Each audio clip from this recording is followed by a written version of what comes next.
देखिए,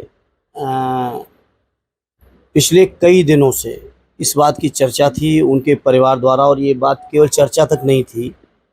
उनके परिवार के लोगों ने माननीय न्यायालय में भी इस बात को कहा कि उनको स्लो पॉइजन दिया जा रहा है, और लगातार उनका परिवार इस प्रयास में था कि उनका बेहतर इलाज हो सके।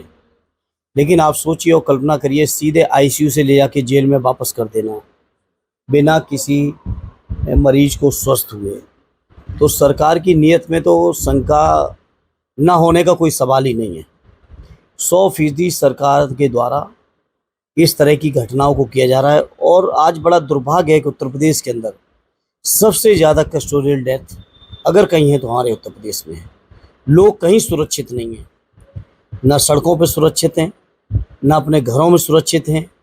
जेल को लोग सुरक्षित स्थान मानते थे, अब जेलों में भी लोग सुरक्षित नहीं हैं। पता नहीं सरकार किसकी कब कहाँ हत्या करा दे, किसको जहर दिला दे, अब इस बात को कहना मुश्किल है। मुख्तार अंसारी का आप इतिहास जानते होंगे, उनके आपराधिक इतिहास रहा है। ऐसे में समाजवादी पार्टी द्वारा ट्वीट करके दुख जाहिर किया है।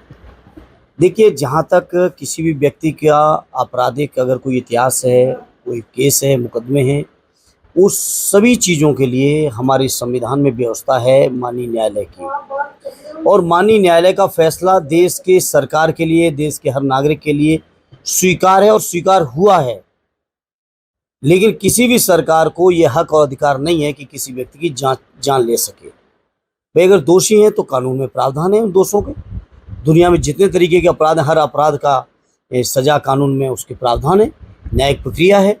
उस प्रक्रिया से गुजरना चाहिए था कि सरकार ही लगी अकेले किसी की भी हत्या करा देगी, किसी को भी जहर दे देगी, किसी को भी कहीं भी मरवा देगी।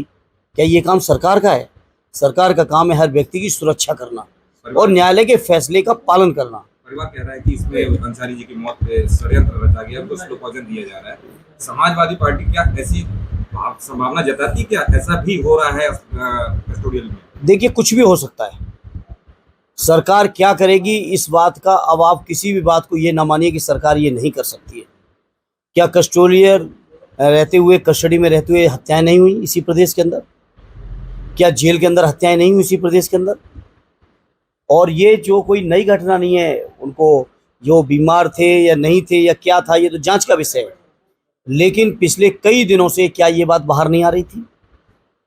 उनकी एक चिट्ठी भी पुरानी वायरल हो रही है। उन्होंने आशंका जताई थी कि उनकी मौत हो सकती है और इसमें कुछ लोग बिल्कुल। और अगर कोई बात ना होती, कोई जानकारी पुख्ता ना होती, तो इस तरह की चीज़ें हैं। मैं नहीं समझता कोई जेल में रह के इन बातों को स्टंट करेगा अपने जीवन को लेकर। लोकसभा चुनाव नजदीक है। अपने शहर की लेटेस्ट खबरों के लिए चैनल को सब्सक्राइब करें और बेल आइकन को दबाएं।